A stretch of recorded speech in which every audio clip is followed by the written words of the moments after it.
Vous êtes bien sûr Héroïnes du sport, le podcast qui vous plonge au cœur des parcours de femmes exceptionnelles. Elles ont marqué le sport grâce à leur talent, leur persévérance et leur audace. Elles ont défié l'impossible et marqué l'histoire. Héroïnes du sport, leurs histoires méritent l'or et vous allez découvrir pourquoi. Bonjour à tous et bienvenue dans ce nouvel épisode de podcast. Aujourd'hui, à l'heure où j'enregistre cet épisode, se dispute le fameux tournoi de Roland-Garros. C'est donc, je pense, le moment idéal pour replonger dans l'histoire de celles et ceux qui ont marqué le tennis bien au-delà des cours. C'est ainsi pourquoi je vais vous raconter l'histoire de Billie Jean King, une pionnière, une légende, une femme qui a fait du tennis un combat pour l'égalité. Billie Jean King, née Billie Jean Moffitt, née le 22 novembre 1943 à Long Beach, en Californie, d'un père pompier et d'une mère travaillant dans les soins esthétiques. Elle a également un petit frère, Randy, qui deviendra joueur professionnel de baseball. À 9 ans, alors qu'elle assiste à un match de baseball, elle remarque qu'il n'y a aucune femme dans les effectifs professionnels. Pour elle, le rêve américain s'appliquait à tout le monde sans problème, mais elle a vite compris que, quel que soit son niveau, ses objectifs, ses perspectives seraient limitées dans la vie parce qu'elle était née de sexe féminin. Elle réalise que le sport est aussi un combat social et pas seulement du sport. C'est à l'âge de 10 ans qu'elle découvre le tennis grâce à une amie qui lui fait découvrir. C'est directement le coup de foudre avec cette discipline. Elle demande rapidement à ses parents de lui offrir sa première raquette. Leur budget étant serré, Billie rend des petits services à ses voisins pour gagner quelques sous et pouvoir s'offrir sa première raquette. Rapidement, elle sut que c'était ce qu'elle voulait faire dans la vie et elle avait très envie de devenir un jour la numéro 1 mondiale. Elle écrit même dans son journal « Je serai la meilleure joueuse de tennis au monde ». À 11 ans, elle commence à participer à des tournois juniors grâce à son premier entraîneur, Clyde Walker, un entraîneur local qui lui donne ses premières vraies leçons sur les cours publics de Long Beach. Durant ces tournois juniors, elle fait la connaissance de Karen Hans, une autre joueuse très prometteuse de sa génération. Plus elle grandit, plus elle sent que ses ambitions vont être difficiles à atteindre dans un monde où les ambitions d'une fille à cette époque se limitaient au mieux à poursuivre des études supérieures et à connaître une réussite modeste. Les femmes étaient supposées abandonner leurs rêves pour favoriser les ambitions de leur mari. Mais au fond, Billie a envie de croire qu'elle peut vivre une vie sans limite. Elle sent également qu'elle est différente. Elle ignore pourquoi elle n'a pas les mots pour expliquer ce sentiment. À cette époque, très peu de personnes parlaient ouvertement des gays et lesbiennes. Il était même dangereux d'être gay et peu admettaient l'être. L'homosexualité était encore un crime dans de nombreux États. Jusqu'en 1973, l'Association américaine de psychiatrie, la plus grande association de psychiatres du monde, définissait l'homosexualité comme un trouble mental et n'a complètement supprimé la mention trouble de l'orientation sexuelle qu'en 1987. Lors d'un tournoi dans le New Jersey, elle fait la connaissance de Frank Brennan. Il s'approche d'elle et lui sort « Ne vous laissez pas abattre, vous serez numéro 1 mondiale ». Frank est entraîneur de tennis et il fait le tour des tournois pour repérer de nouveaux talents. Elle a 15 ans quand elle passe un premier été à enchaîner les tournois de tennis du côté de New York. En 1960, elle part en Angleterre avec Karen, sa coéquipière et son amie. Elles jouent ensemble en double pour préparer Wimbledon. Elles y découvrent une nouvelle atmosphère où les tournois de préparation de Wimbledon sont beaucoup plus importants en Angleterre et en Europe qu'aux États-Unis. Lorsque le tournoi de Wimbledon débute en 1961, elles jouent en solo et en duo. Malheureusement, en solo, elles n'iront pas bien loin, mais en duo, elles iront très loin. Elles atteignent la finale face à 2 Australiennes. Personne ne leur donne la moindre chance face à elles. Finalement, Billie et Karen créent la surprise. 6-3, 6-4. À 18 et 17 ans, Karen et Billie deviennent la paire de double la plus jeune à remporter un titre à Wimbledon. Une distinction qu'elles conservent encore aujourd'hui. Lorsqu'elles rentrent en Californie, Billie fait le tour de son entourage pour remercier tout le monde du soutien. Elle rend surtout visite à son premier coach, Clyde, atteint d'un cancer et mourant pour lui annoncer sa victoire en double à Wimbledon. Quelques jours après sa visite, elle apprendra son décès. À l'automne de cette même année, elle rentre à l'université. Contrairement à d'autres grandes sportives qui ont bénéficié de structures privées ou de sponsors très tôt, Billie Jean reste dans le système public, un choix qui reflète son origine sociale modeste et son attachement à l'accessibilité pour tous.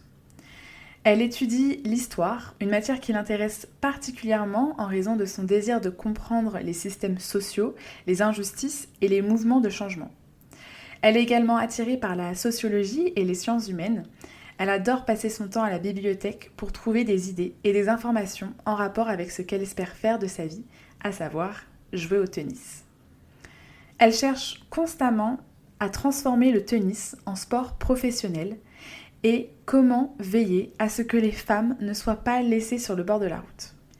En 1962, Billie retourne à Wimbledon en solo et en duo, toujours avec Karen.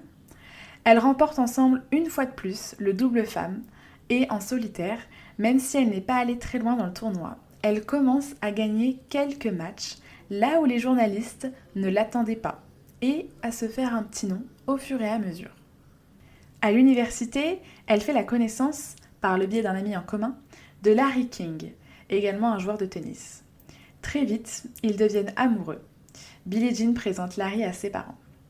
C'est Larry qui fait comprendre à Billie Jean qu'elle n'est pas traitée de la manière dont elle devrait parce qu'elle est une fille. Il lui explique que lui est mieux traité qu'elle alors qu'il est moins bon qu'elle dans cette université. Le mot féminisme, à cette époque, commence tout juste à s'insinuer dans les conversations. Billie Jean passe une période un peu stagnante. Ses résultats en tournoi du Grand Chelem pendant l'été 1964, une défaite en demi-finale de Wimbledon et une défaite en quart de finale de Forest Hills, provoquent une certaine frustration. Elle se demande si elle ne doit pas abandonner le tennis. Elle a presque 21 ans et elle n'arrive pas à remporter le moindre titre en simple dans un tournoi du Grand Chelem. Alors, petit aparté, le Grand Chelem se compose de 4 tournois majeurs, les plus prestigieux du circuit international. On a l'Open d'Australie à Melbourne qui commence fin janvier. On a les internationaux de France de tennis, beaucoup plus connus sous le nom de Roland-Garros à Paris, qui commence fin mai. Le tournoi de Wimbledon à Londres qui commence fin juin. Et enfin, l'US Open à New York qui commence fin août. Revenons donc à son histoire. Un jour de septembre 1964, le téléphone sonne. Elle décroche et tombe sur Bob Mitchell, un entrepreneur australien qui travaille avec Mervyn Rose, un des meilleurs entraîneurs de tennis au monde. Bob lui propose de l'aider. C'est l'offre de sa vie. Elle arrête donc ses études. Elle n'hésite pas très longtemps avant d'accepter sa proposition et de s'envoler pour l'Australie, direction Melbourne. Elle sent que c'est la bonne décision, même si c'est un pari risqué. Elle est actuellement 4e mondiale et si elle part là-bas, c'est bien pour devenir la numéro 1 mondiale. Elle a désappris tout ce qu'elle avait appris jusqu'à maintenant pour réapprendre de nouvelles manières de jouer, des manières plus économiques et plus stratégiques. Elle continue d'enchaîner des tournois sans grand succès, jusqu'à retourner à Wimbledon en 1966, où elle remporte enfin son premier titre en simple, après un match très serré. Elle ne le réalise pas. Elle lance sa raquette en l'air, elle prend sa tête dans les mains et jette un coup d'œil furtif à Larry. Elle vient de remporter Wimbledon. En 1967, elle retourne évidemment à Wimbledon et là, c'est le jackpot. Elle remporte les titres en simple, en double et en double mixte. Mais côté rémunération, c'est bien loin d'être le jackpot. Pour tout cela, elle touchera la triste somme de 45 livres. Cela faisait quelque temps que Billie Jean avait constaté cet énorme écart de rémunération entre les hommes et les femmes. Les hommes passaient rapidement pro et pouvaient donc au bout de 10 ans prétendre à une retraite sportive, alors que les femmes, même en étant titrées et numéro 1 mondiale, restaient considérées comme amateurs et ne pouvaient pas prétendre en vivre si elles n'étaient pas sponsorisées ou qu'elles ne venaient tout simplement pas d'une famille aisée. C'est donc seulement en 1968 qu'elle joue son premier match en tant que professionnelle à Cannes. À la suite de tout ça, elle rencontre quelques soucis de genoux qui lui demandent une opération. Le chirurgien lui fait comprendre qu'elle ne pourra pas rejouer à Wimbledon. Mais pour Billie Jean, ça ne peut pas être la fin. C'est le début du tennis professionnel pour elle. Elle ne peut pas s'arrêter là après s'être battue aussi dur. Sa relation avec Larry bat de l'aile. Elle se sent autant attirée par les hommes que par les femmes. Larry le sait. Et puis, ils ne se voient que très rarement. Ils sont souvent tous les deux en déplacement, mais jamais en même temps et rarement au même endroit. Pourtant, ils sont toujours liés par des projets pour faire évoluer le tennis féminin. En parallèle, de plus en plus de personnes se révoltent face à l'inégalité des primes lors des victoires chez les hommes et chez les femmes. Et c'est ainsi que Billie Jean King crée, avec 8 autres collègues joueuses de tennis, le Virginia Slims Circuit, qui est le premier circuit féminin organisé de manière indépendante, offrant aux femmes des prix en argent plus élevés et un calendrier plus structuré. Pour cela, les 9 joueuses décident de rompre avec les circuits officiels et de signer symboliquement un contrat d'$1 pour participer à une nouvelle série de tournois exclusivement féminins. Ce geste symbolique est extrêmement audacieux car elles risquent toute une suspension par les fédérations officielles et mettent leur carrière en jeu. Virginia Slims est à l'époque une marque de cigarettes commercialisée spécifiquement pour les femmes. Aujourd'hui, un sponsor lié au tabac serait controversé, mais à l'époque, ce partenariat a fourni les fonds nécessaires pour organiser des tournois, assurer les déplacements des joueuses et offrir des prix décents aux gagnantes. Le premier tournoi du circuit a lieu à Houston, au Texas, en 1970. Ce premier tournoi est un franc succès, attirant une forte couverture médiatique et un public curieux de voir ces femmes se battre pour leurs droits, tout en livrant un tennis de haut niveau. En 1971, Billie Jean remporte l'US Open, donc le tournoi américain. Elle empoche un chèque de $5 000, ce qui paraît appréciable, jusqu'à ce qu'elle sache que le vainqueur du simple messieurs a empoché $15 000. Elle sait qu'il faut absolument que ça change. Cette année-là, elle est également la première femme à passer la barre des $100 000 gagnés en une année. L'année suivante, elle remporte Roland-Garros en simple, le grand tournoi du Grand Chelem. En 1973, c'est une année assez importante dans la vie de Billie Jean King, mais également dans l'évolution du tennis féminin. Premièrement, elle rencontre le directeur de l'US Open et lui dit clairement qu'elle ne participera plus à l'US Open tant que les dotations des gagnants, hommes et femmes, n'étaient pas les mêmes. Elle lui annonce quelque temps après qu'elle a trouvé un sponsor, une marque de déodorant qui est prêt à injecter les $55 000 nécessaires pour mettre les dotations au même niveau. Le directeur de l'US Open n'en revient pas qu'elle ait réussi à négocier, et c'est donc ainsi que l'US Open devient en 1973 le premier tournoi du Grand Chelem à verser la même rétribution aux femmes et aux hommes. Ensuite, en juin 1973, et grâce à la création du circuit Virginia Slims, trouvant que ce n'était pas suffisant et que les joueuses ont besoin d'une structure durable et officielle, la Women's Tennis Association voit le jour. Le mot d'ordre, un seul circuit, une seule voix, pour éviter les divisions et s'imposer face aux organisateurs et aux sponsors. 1973 rime aussi avec la bataille des sexes, qui oppose Billie Jean King à Bobby Riggs le 20 septembre 1973. Alors, qu'est-ce que la bataille des sexes ? C'est bien plus qu'un match de tennis entre deux personnes, c'est un moment culturel majeur dans le combat pour l'égalité des sexes. Pourquoi ? Déjà, qui est Bobby Riggs ? C'est un ancien champion de tennis masculin des années 1930-1940. En 1973, il a 55 ans, il est reconverti en showman provocateur et il affirme que même à son âge, il peut battre n'importe quelle joueuse de tennis féminin, car il estime que les femmes sont inférieures aux hommes dans le sport. D'autant plus que ce match fait suite à une première exhibition entre Riggs et Margaret Court, une autre grande championne, que Riggs avait facilement gagnée quelques mois plus tôt. Billie Jean accepte donc le deal après quelques temps d'hésitation. Le jour J, elle prend le match très au sérieux, contrairement à Riggs qui voit ce match comme une farce et une provocation. Billie adopte une stratégie patiente, elle l'épuise avec des échanges longs et précis et finit par remporter le match en 3-7 devant une foule en délire. Le match est également retransmis à la télévision devant plus de 90 millions de spectateurs dans 37 pays. Cet événement a permis de donner encore plus de visibilité, d'une part au sport féminin, et donc au tennis féminin, mais aussi c'est un biais pour renforcer la campagne pour que les femmes soient payées autant que les hommes dans les tournois de tennis.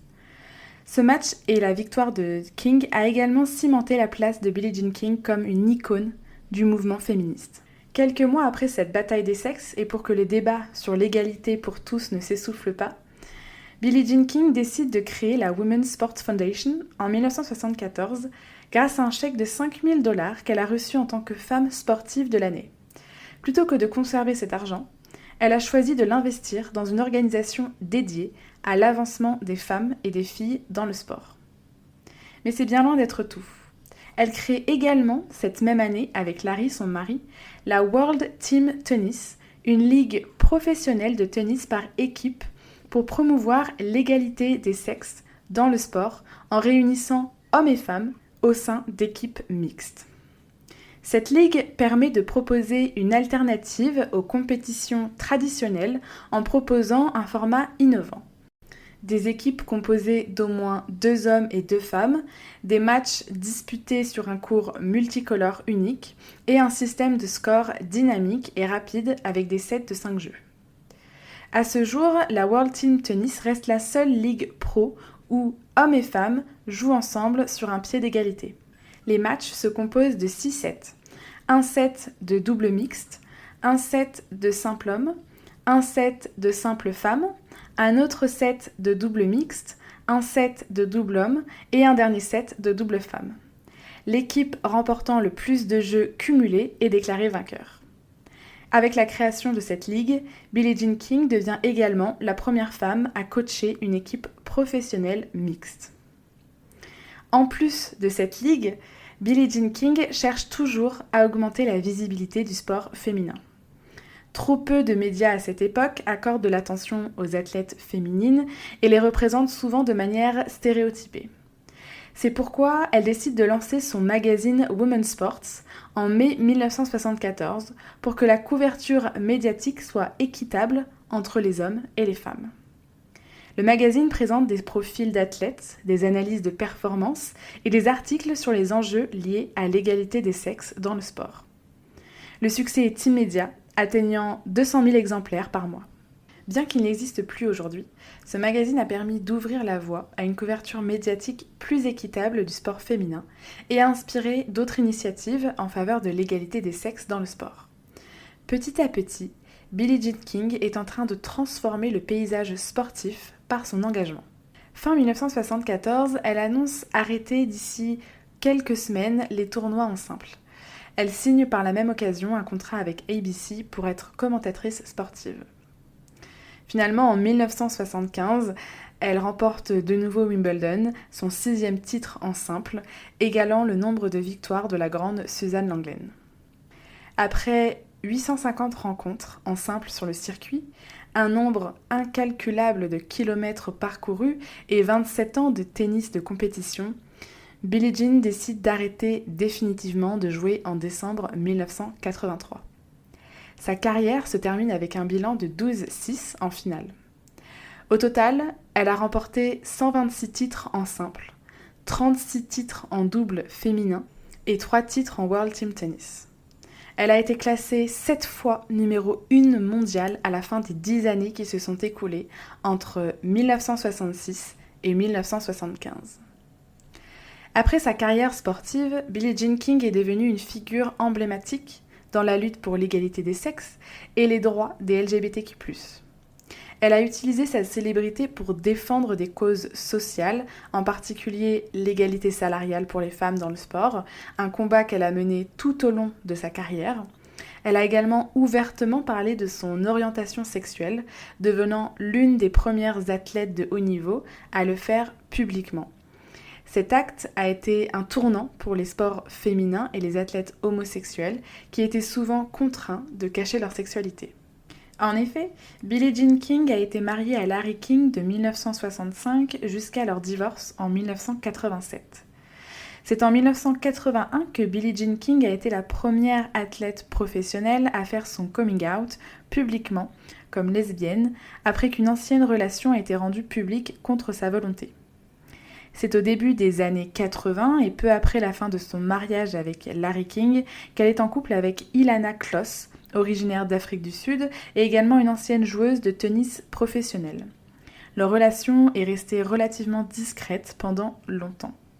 Et c'est en 2018 qu'elles se sont mariées en secret à New York, une union qui a été rendue publique un peu plus tard. Aujourd'hui, Billie Jean King est toujours une figure respectée et influente dans le monde du sport et au-delà.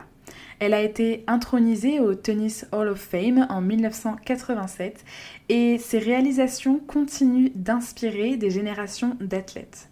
Elle est également active dans la promotion de la Billie Jean King Leadership Initiative qui vise à promouvoir l'égalité des genres et la diversité dans le monde du travail.